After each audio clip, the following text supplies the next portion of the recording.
Lina, makinig kayo. Itong bagay lang aking sinasabi sa iyo. Makinig ka, Lina. Ang kaya mo, yung mga OFW. Hindi mo kaya yung mga putok sa buho, mga smuggler dyan na pinuprotektahan ng mga tao mo. Kumag ka pala eh. Yung mga big-time smuggler, hindi mo kaya. Ngayon, kinakapos ka na sa sinasabing yung goals na dapat mong gawin, yung collection mo, pinagtinidiskatahan mo itong mga OFW. Linga sandali, pitiking ko yung bambolis mo dyan eh. Akala mo siguro, impress kami sa pinagagawa mo. Ano sabi mo? Kung wala kayong itinatago, bakit kayo matakot?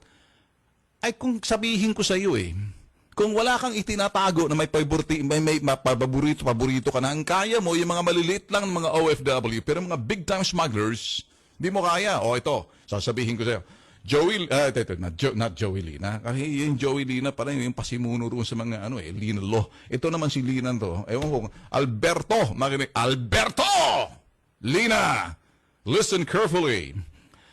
Alam mo, hindi mo kasi magawa yung sinasabing goals, napapahiya ka, kaya ngayon kung nagdidiskitahan mo yung mga OFW, Mr. Alberto! Lina, Commissioner ng Customs, listen. Kung gagawin mo lang sana yung sinasabi ng iba na yung sa Inward Foreign Manifest, IFM, Inward Foreign Manifest, na makikita mo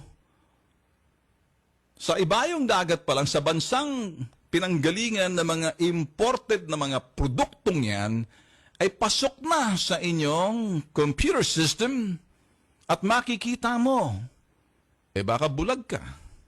So yan sa Inward Foreign Manifest, from the point of origin to the point of destination, makikita mo na, makukolektahan mo ng tamang buwis eh.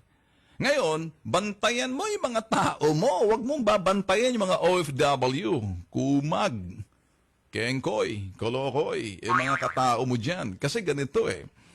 Kayo sa Bureau of Customs and sa BIR, kung talagang ginagawa ninyo sinasabing electronic data exchange para maiwasan tong corruption na to, itong electronic data exchange, kayo sa Bureau of Customs at kayo sa BIR, sa ilalim ng Department of Finance, kay Cesar Purisima, ay Commissioner, sasang-ayon dito sa akin si Commissioner Hinaras, at saka ikaw, Commissioner Lina, alakan sinabi kay Commissioner Hinares, kolelat ka pa rin.